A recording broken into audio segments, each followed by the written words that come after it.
High friends, welcome back our channel love you Zindagi. Thumbnail দেখে বুঝতেই পারছেন 16 ঘন্টার মধ্যে বাঁশবেড়িয়া অর্থাৎ ব্যান্ডেল থেকে জার্নি শুরু করে কিভাবে তারাপীঠে মায়ের পুজো দিয়ে চলে আসলাম সেই নিয়েই আজকের ভিডিওটা। পাশে থাকুন, ভিডিওটা দেখতে থাকুন, ভালো লাগবে আশা করছি। মাকে যে এরমভাবে পুজো দিতে পারবো ভাবতেও পারিনি। হঠাৎ করে প্ল্যান ঠিক হলো আমার আর সোনুর তারাপীঠ যাওয়ার, মায়ের পুজো দেবো। আজকে আপনাদের সঙ্গে করে নিয়ে বেরিয়ে পড়লাম। দেখতেই পাচ্ছেন সবে ব্যান্ডেল চার্চ ক্রস করছি। এখন বাজে রাত ওই 10:30 পৌনে এগারোটা নাগাদ। তো ব্যান্ডেল চার্চ ক্রস করে আস্তে আস্তে গাড়ি নিয়ে চলে গেলাম ব্যান্ডেল স্টেশনের উদ্দেশ্যে। ব্যান্ডেল স্টেশনে পৌঁছালাম সম্ভবত 11:02 থেকে 5 হবে। দেখতেই পাচ্ছেন জনমানব অনেক কম এই রাস্তায়। ব্যান্ডেল জানেন তো কীরকম, প্রচুর পরিমাণ মানুষের সমাগম থাকে, যেহেতু এটা জংশন বলে এখান থেকে প্রচুর ট্রেন যাতায়াত করে, তো সেই জন্য মানুষের ঢল নেমে থাকে। আমরা ব্যান্ডেলে পৌঁছাচ্ছি। ব্যান্ডেলে পৌঁছে টিকিট কাটবো এবং গাড়ি গ্যারেজে রেখে তারপরে আমাদের যাত্রা শুরু করব। পাশে থাকুন, দেখতে থাকুন, আশা করছি ভালো লাগবে। ইতিমধ্যে আমরা ব্যান্ডেল স্টেশন চলে এসেছি। এখন বাজে ঠিক 11:01। তো ব্যান্ডেল স্টেশনে 1 নম্বর প্ল্যাটফর্মে দেখতেই পাচ্ছেন একখানা ইঞ্জিন রাখা রয়েছে, সেটা লাইটিং করা রয়েছে। খুব সুন্দর লাগছে এই লাইটিংটি। এই দেখতে দেখতেই আমাদের ট্রেন চলে আসলো। 11:28 কি 11:30 বাজে এখন। তো ট্রেনের কোনো অ্যানাউন্সমেন্টও হয়নি। যাই হোক, আমরা অ্যাপে দেখলাম যে 1 নম্বর প্ল্যাটফর্মে ট্রেন ঢুকবে, সেই অনুযায়ী আমরা দাঁড়িয়েছিলাম, ট্রেনের জন্য ওয়েট করছি। ট্রেন সম্পূর্ণভাবে ফাঁকা ছিল বলতে পারেন। মোটামুটি এক একটা সিটে এক একজন শুয়ে বসে রিল্যাক্সে যাচ্ছিল। তো আমরা সেরকমই শুয়ে বসে রিল্যাক্সে চলে গেছি। এখন 11:30 বাজে। আমরা রামপুরহাট ঢুকে গেছি 2:15 থেকে 20-র মধ্যে। তো আপনারা এক্ষুনি দেখতে পারবেন এই ব্যান্ডেল থেকে আমরা ট্রেনে উঠলাম।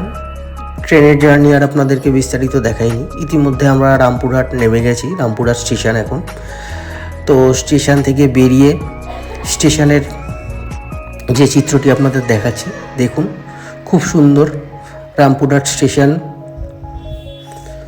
রামপুরহাট জংশন দেখতেই পাচ্ছেন। মায়ের মন্দিরের আদলে একটুখানি কাজ করা রয়েছে এই স্টেশনের একটা অংশে।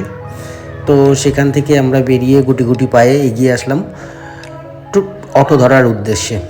তো তার আগে একটু চা বিস্কুট খেয়ে অটো ধরার উদ্দেশ্যে অটো স্ট্যান্ডের এগোনোর সামনেই দেখছি একটি ইঞ্জিন ঠিক ব্যান্ডেল স্টেশনের মতন লাইটিং করে রাখা রয়েছে। তো আমরা অটোয় উঠে গেলাম। একদম রাত 2:30-35 বাজে আমরা যখন এখান থেকে ক্রস করছি। পুরো জনমানবহীন এলাকা, দেখতেই পারছেন। ছোট ছোট হোটেলগুলো পাশাপাশি রয়েছে। তো এগিয়ে গিয়ে আরও প্রচুর হোটেলের সমাগম আপনারা দেখতে পাবেন। আশা করছি আপনাদের এই ট্রিপটি খুব ভালো লাগছে। দেখতে থাকুন। রাস্তায় আমরা এই সবে তারা মায়ের যে মা তারার গেট সেটা পেরোলাম। পেরিয়ে এবার আই লাভ তারাপীঠ সেটাও আমরা দেখতে পাবো। হোটেল মোটামুটি শুরু হয়ে গেছে চারিদিক থেকে। তো আই লাভ তারাপীঠ যেই জায়গাটায় রয়েছে সেই জায়গাটা পেরোনোর পর আপনারা হোটেলের সমাগম একের পর এক দেখতে পারবেন। তো পরস্পর দু সারিতে দুদিকেই আপনারা হোটেল দেখতে পাচ্ছেন। প্রচণ্ড ঠান্ডা লাগার জন্য গলার ভয়েসটা আমার খারাপ হয়ে রয়েছে, কারণ এখানে প্রচুর ঠান্ডা। আমাদের এখানকার তুলনায় অনেক বেশি ঠান্ডা। তো আমরা এখানে নেমে তো হোটেল নিয়ে নিই। হোটেল থেকে স্নান ফান করে ফ্রেশ হয়ে মায়ের মন্দিরে চলে আসি। মায়ের মন্দিরে লাইনে দাঁড়াই। জেনারেল লাইন, প্রচুর ভিড় থাকার দরুন সাধারণত আমরা 300 টাকা পার হেড যেটা লাইন রয়েছে সেই লাইনেই আমরা প্রবেশ করি। তো সেই লাইনে প্রবেশ করার পর আমরা ম্যাক্সিমাম আধা ঘন্টা ওয়েট করেছি। দেন তারপরে আমাদের পুজো কমপ্লিট হয়ে গেছে। মায়ের মন্দিরে, নাট মন্দিরে নাই করেও হলেও 5 থেকে 7 মিনিট ভেতরে ছিলাম। মানে ভাবতে পারিনি এতক্ষণ মায়ের নাট মন্দিরের ভেতরে থাকবো এবং সেখানে মন্ত্র পড়ে পুজো দেব। এই মায়ের নাট মন্দিরের সামনাসামনি চলে এসেছি। প্রচুর ঘন্টার সারি দেখতে পাচ্ছেন, ভক্তরা ঘন্টা বাজাচ্ছে এবং জয়ের তারা বলে মায়ের নাম উচ্চারণ করছেন। এবং প্রবেশপথের দিকে এগিয়ে যাচ্ছেন। সেই মুহূর্তটা আপনাদেরকে বলে বোঝাতে পারবো না, যেন গায়ে শিহরণ জেগে যায়। এই যে মায়ের ছবি, মাকে পুজো দেওয়ার পর মন্দিরের একটু বাইরে, নাট মন্দিরের গেটের বাইরে আমাদের পুজো কমপ্লিটের পর একটু দাঁড়িয়েছিলাম, পুরোহিতের সঙ্গে পান্ডার সঙ্গে কথা বলে কয়েকটা ছবি তুলে ধূপকাঠি এবং মোমবাতি জ্বালাতে আমরা ওই পুকুর ধারের দিকে চলে আসি। তো এখন বাজে 6:18, আমরা লাইন দিয়েছিলাম 5:30। তো বেশিক্ষণ টাইম লাগেনি, মোটামুটি 1 ঘন্টাও লাগেনি, আমাদের পুজো কমপ্লিট হয়ে গেছে।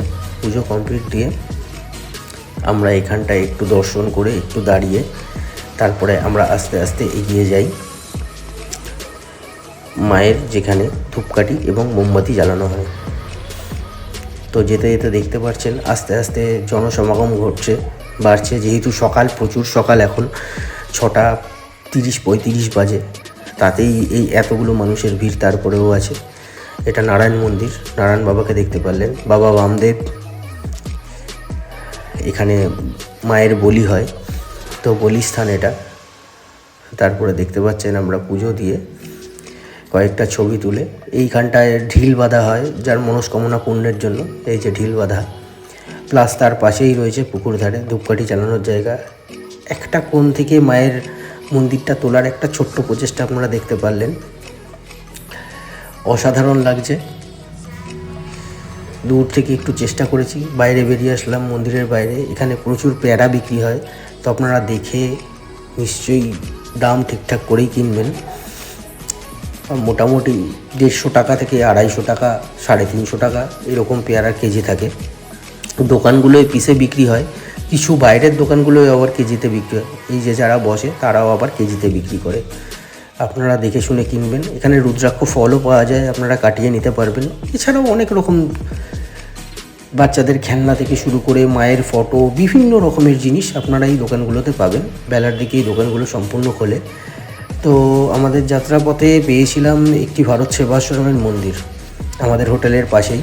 তো ভারত সেবাশ্রমের মন্দিরের ভেতরে প্রবেশ করব। খুব সুন্দর এই মন্দিরটা, সাজানো গোছানো। জাস্ট উপরটায় আমরা ছবি তুলতে পারিনি, তার কারণ হচ্ছে যেহেতু সেখানে মোবাইল অ্যালাউ ছিল না বলে ছবি তোলা হয়নি, যেহেতু বারণ করা হয়েছিল। তো অবাধ্য হয়ে এই সমস্ত কাজ করার কোনো ইচ্ছেই আমার ছিল না। তাই মন্দিরের অন্তর্গহ্বরে নিচের দিকে একটি জায়গা ছিল, সেখানে আপনারা ছবি তুলতে পারবেন। প্রচণ্ড ভিড় হলে এই অংশটিতে জুতো রাখার, দেখুন ছোট ছোট কুঠুরি করা রয়েছে, সেখানে আপনারা জুতো রাখতে পারবেন, লেখা রয়েছে। যেহেতু প্রচুর ভিড় নেই বলে আমরা সাধারণত মন্দিরের সিঁড়ির সামনেই জুতো খুলে মন্দিরে প্রবেশ করি। মন্দিরটি দেখতে যেরকম অসাধারণ, ভেতরের কৃষ্ণের লীলা সমস্ত ফুটিয়ে উঠেছে। আমরা যখন অন্তর্গহ্বরে প্রবেশ করব তখন আপনারা সমস্ত কিছু দেখতে পারবেন। মন্দিরের ওঠার সময় জাস্ট এতটা অবধি ক্যামেরা অ্যালাউ ছিল, ফোন অ্যালাউ ছিল। দেন তারপরে মন্দিরের ভেতরে মেন জায়গায় তুলতে দেয়নি। এই জায়গায় কৃষ্ণের কিছু লীলা দেয়ালে দেখুন মূর্তির স্বরূপ রয়েছে, আপনাদের দেখে ভালো লাগবে। নরসিংহ থেকে শুরু করে বিশ্বরূপ দর্শন অবধি, সমুদ্র মন্থন, সব কিছুই এখানে দেখতে পাবেন আপনারা। কৃষ্ণের যে এত লীলা, তার বেশিরভাগ অংশই এখানে পরিস্ফুট করা রয়েছে। আশা করছি আপনাদের খুব ভালো লাগবে। আলো কম থাকার কারণে তো মন্দিরটা এরকম সুন্দরই দেখাচ্ছিল, কারণ ফ্ল্যাশ মারলে অসুবিধা হওয়ার জন্য, তাই জন্য আর ফ্ল্যাশ ইউজ করতে পারিনি। আপনারা দেখুন, কিছুটা পরিষ্কার হয়তো আপনারা বুঝতে পারবেন। আশা করছি আপনাদের বুঝতে অসুবিধা হবে না। সখীদের নিয়ে কৃষ্ণলীলা আপনারা সেটাও দেখতে পাচ্ছেন, দেয়ালে তা পরিস্ফুট করেছে। কৃষ্ণের জন্ম, পুতনাবধ, কৃষ্ণের সব লীলাই মোটামুটি আপনারা দেখতে পাচ্ছেন। কালিয়া দমন নিয়ে যে কৃষ্ণের লীলা, সেটাও আপনারা দেখতে পাচ্ছেন। বকাসুর,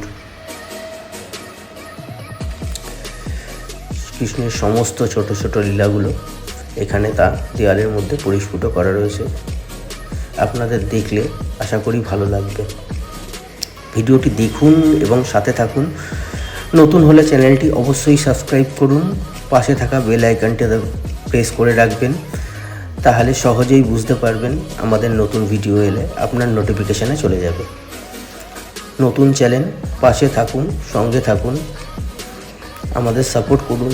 আপনাদের সাপোর্ট ছাড়া আমরা কোনোভাবেই এগোতে পারবো না। অবশ্যই ভিডিওটিকে লাইক করে শেয়ার করুন আপনাদের বন্ধুদের মাঝে, তাহলে আপনার বন্ধুরাও এই সুন্দর ভিডিওটিকে দেখতে পারবেন। তারাপীঠ কলকাতা থেকে অথবা ব্যান্ডেল থেকে, ওই একই আধা ঘন্টার ডিস্টেন্স ব্যান্ডেল থেকে, কলকাতা থেকে কীভাবে 16 ঘন্টায় ঘুরে এবং রেস্ট নিয়ে চলে আসা যায়। তো ভারত সেবাশ্রম ঘোরার পর আমরা কিছুক্ষণ হোটেলে গিয়ে রেস্ট নেওয়ার পর খাওয়া দাওয়া করে অটো ধরে আমরা রামপুরহাট স্টেশনে চলে আসি। ট্রেন ধরে বাড়ির উদ্দেশ্যে রওনা দিলাম। পাশে থাকুন, সাথে থাকুন, লাইক করুন, শেয়ার করুন এবং সাবস্ক্রাইব করুন। দেখা হচ্ছে নেক্সট ভিডিওতে। টাটা।